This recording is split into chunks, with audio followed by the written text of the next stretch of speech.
La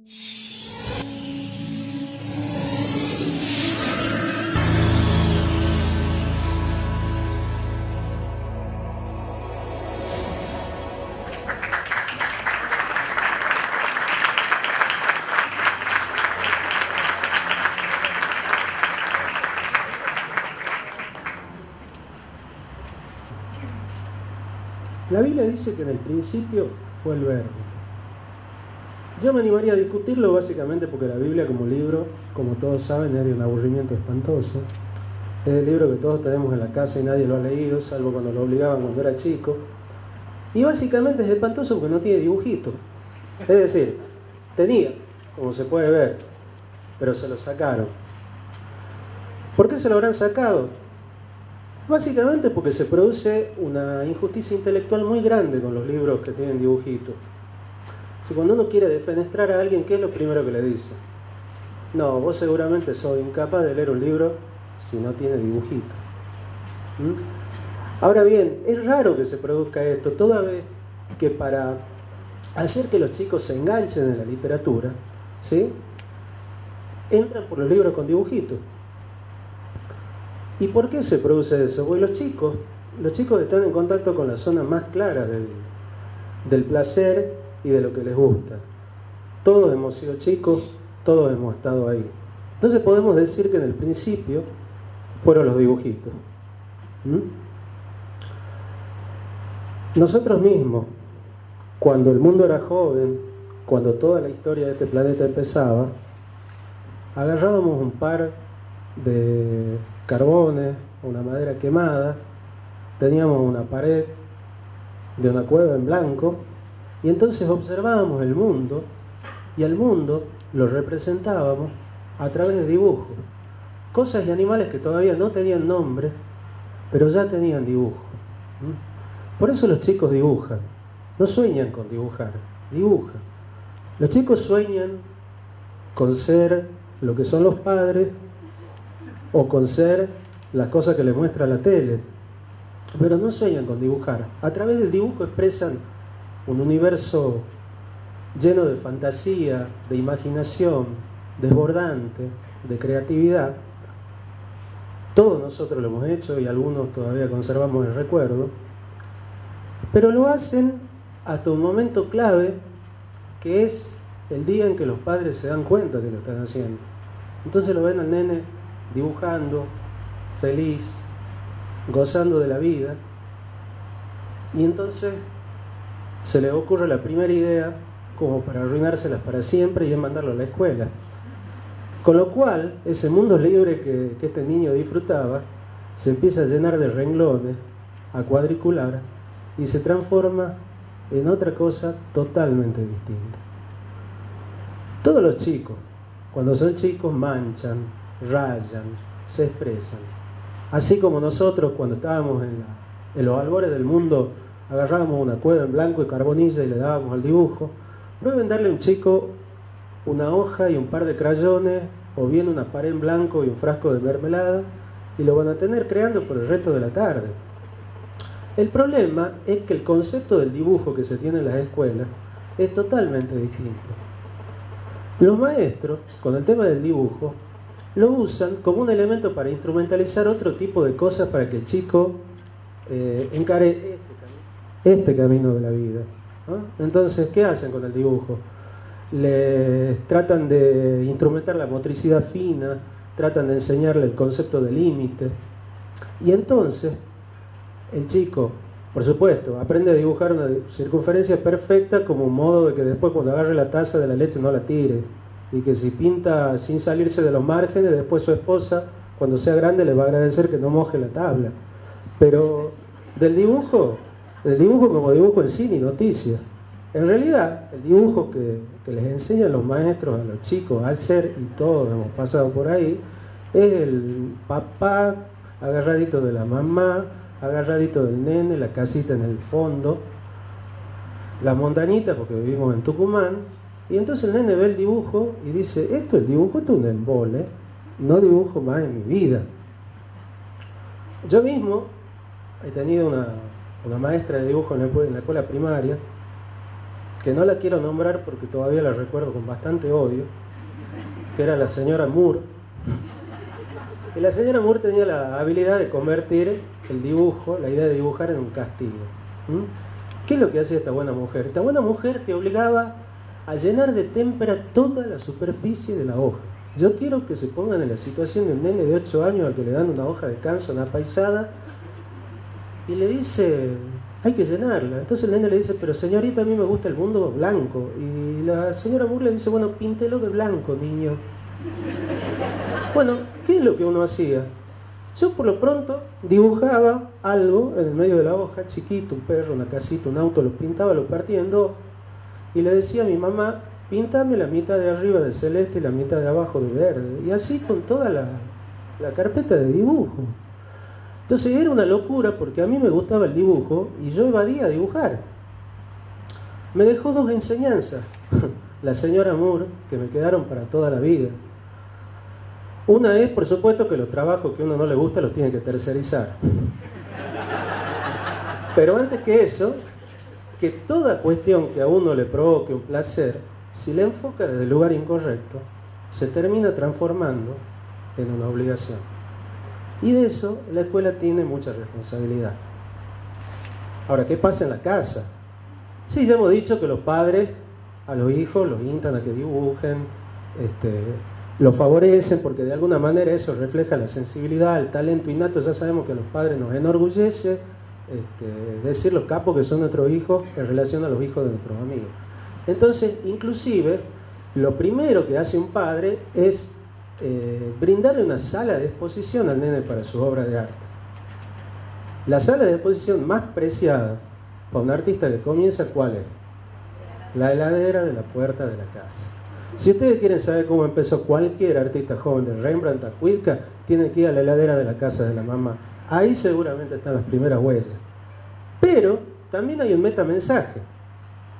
Porque como toda galería de arte, es verdad que tiene la sala de exposición en la planta baja, pero tiene el departamento contable en la parte alta, ¿no? Entonces, ahí viene agarradito con imanes en el freezer, están las cuentas y las boletas que hay que pagar.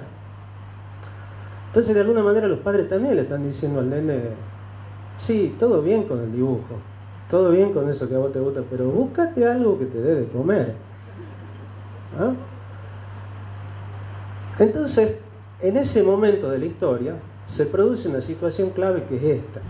El dibujo pasa de ser esta exhibición que hacen los padres del talento del nene a convertirse en una pérdida de tiempo, ¿no? Y cuando un chico está suelto, el padre tiene que trabajar de padre, ¿no? ¿Por qué?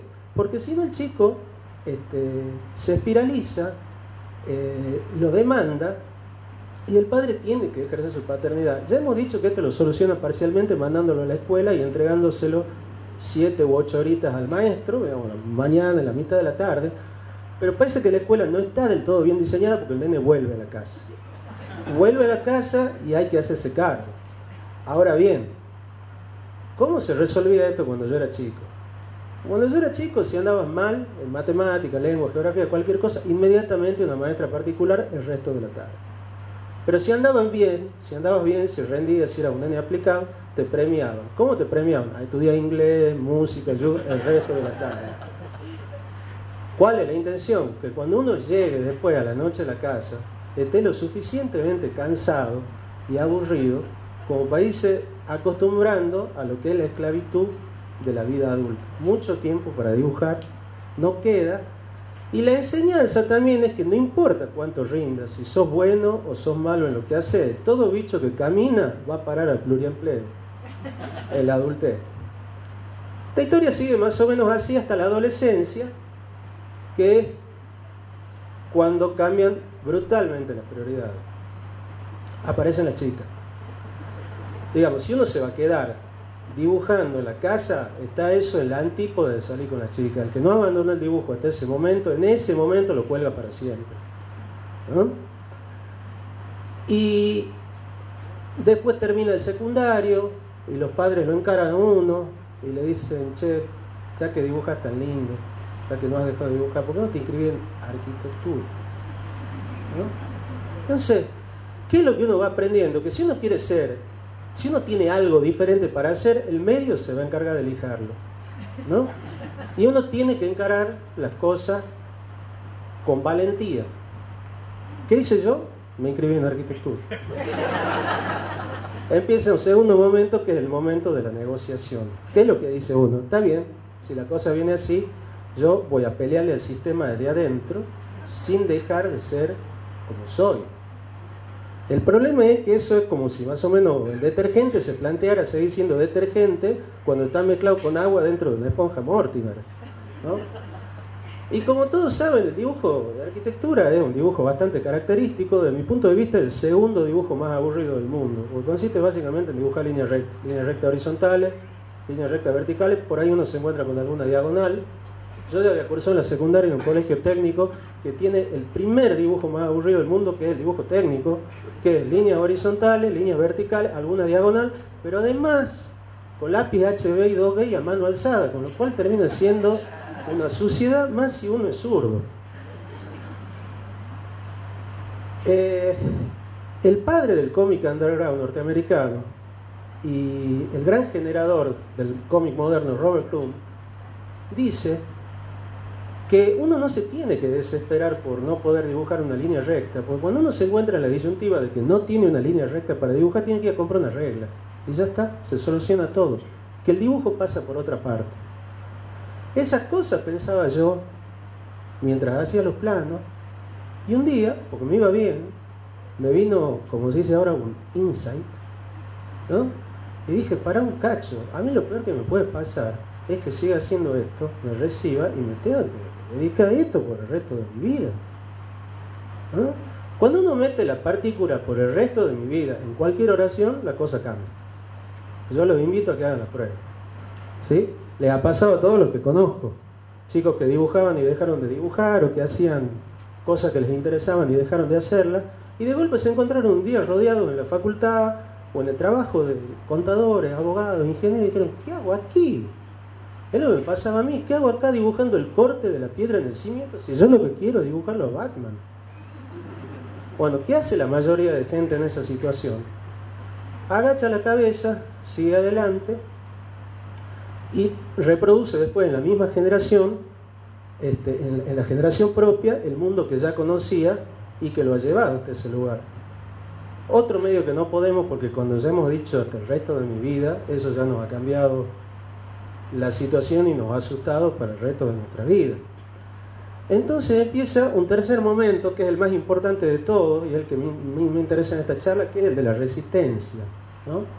Está bien que cuando uno dice resistencia se imagina a los partisanos franceses peleándole así en guerra de guerrilla el poderío nazi, y uno le dan ganas de resistir de esa manera, pero es medio trabajoso porque hay que actualizar el francés, el pasaporte, saca visa, construir una máquina del tiempo que nos lleve 70 años atrás, es mucho lío. Entonces uno se dedica a resistir de maneras un poco más sutiles que pasan inadvertidas para los demás y para uno también.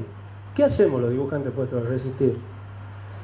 Dibujamos al costado de las hojas de estudio, nos metemos a militar en política o en alguna ONG para enchastrar paredes, hacemos cosas raras con el dedo en los vidrios empañados del colectivo las mañanas de invierno. Y llegó el momento en que los dibujos del costado de los planos eran más importantes que los planos en sí, y dejé la arquitectura. Y esa fue una constante, porque en adelante y en todos los trabajos que encaré, los dibujos en los costados, la cosa lateral, tuvo un protagonismo.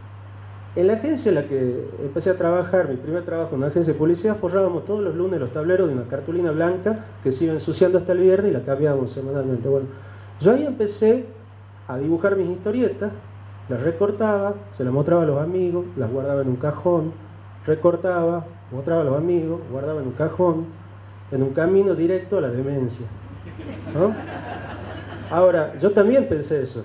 O sea, no lo digo ahora porque se me ocurre, yo pensé, me voy a terminar volviendo loco esto para publicar, pero en Tucumán no tengo dónde publicar, ¿qué hago?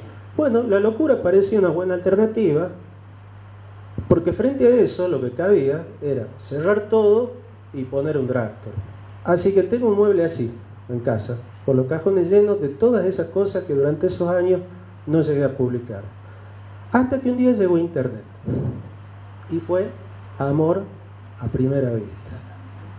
¿Por qué es Internet? Internet es como esa máquina del tiempo que no habíamos llegado a construir para ir a resistir con los partisanos franceses, pero del espacio. Internet es una máquina de acortar el espacio. Sobre todo cuando uno vive en provincias como esta, periféricas de las grandes capitales, donde está todo el ruido, el movimiento cultural, los chorros, y abre una ventana en su habitación y de golpe está leyendo un diario de Málaga o está haciendo una visita virtual por el MoMA o está viendo desde el Google Earth la ciudad prohibida en Pekín. Entonces, ¿qué empecé a hacer? Me abrí un blog. En vez de guardar en un cajón, guardaba los dibujos en internet. O sea, dibujaba, escaneaba, guardaba en internet, guardaba en internet, guardaba en internet. En internet me encontré con otro demente como yo que tampoco habían puesto el Dragtor. Nos conocimos, empezamos a intercambiar cosas y un día le puse el rostro a esta señora, a Mirta Bertotti y a su familia en el blog Más Respeto que Soy Su Madre, que después se transformó en un libro y después se transformó en este señor que todavía sigue haciendo pasear esas historias que dibujaba yo en el blog por el teatro argentino. Ahora, lo que yo no tenía claro es que Internet, cuando vos guardás las cosas en Internet, en ese cajón tiene llave todo el mundo. Entonces un día me encontré con que yo estaba dibujando mis cosas en el tablero de mi casa en Tucumán y mis cosas se publicaban en el diario El País de Madrid. Y entonces sí pude mirar para atrás y ver este tema de los recorridos, porque lo que pensé fue no dejar de dibujar mientras no tenía dónde publicar. Me fue dando la posibilidad en la continuidad de encontrar el discurso narrativo y gráfico que a mí me gustaba. Abrir el blog me permitió ponerme la autodisciplina de publicación y de generar una idea y de hacerlo periódicamente. Y cuando llegó la propuesta del País, yo de alguna manera ya tenía el brazo caliente, como dice García Márquez, como para correr la maratón. Yo he usado en esta charla el dibujo para contar una historia personal, pero a la vez como un vehículo, como una especie de metáfora, que creo que me funciona porque yo siento que he dibujado antes de aprender a hablar, y creo que todos hemos hecho algo antes de aprender a hablar. Dibujar nos ha permitido después escribir. Las letras, una detrás de otra, si uno se desformatea para la lectura, no dejan de ser dibujitos, uno detrás de otro. De todos modos, todos tenemos algo que hacíamos mejor antes de hacer otras cosas para lo que el medio nos fue condicionando. Y si uno se toma el ómnibus que lo lleva a destino, llega antes. Y si no se toma ese ómnibus y se toma otro, va construyendo la vida por fragmentos. Se tiene que bajar en una encrucijada, tiene que tomarse otra combinación que lo lleve, y así se llega, pero se llega tarde y se llega a las cansadas. Entonces lo interesante en un foro como este sería que todos aprovechemos para hacer una introspección, y era el sentido de esta charla, y ver cuáles son los mapas a los que, de nuestra cartografía, cuál es la línea más corta entre el punto donde estamos y el punto al que queremos llegar, y tratar de recorrerla ya mismo cuando salgamos de la sala. Muchas gracias.